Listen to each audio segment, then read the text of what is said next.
Please go off.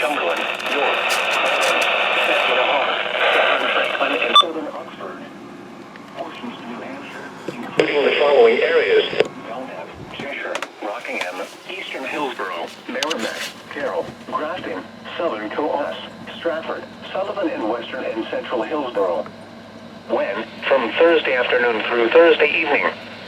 Impacts: excessive runoff may result in flooding of rivers, creeks, streams, and other low-lying and flood-prone locations.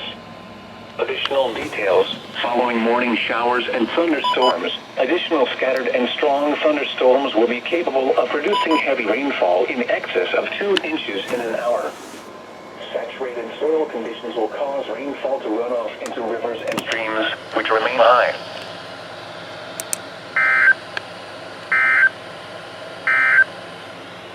Now for the official National Weather Service forecast for southwest New Hampshire and north central Massachusetts, south to State Route 2, including Manchester.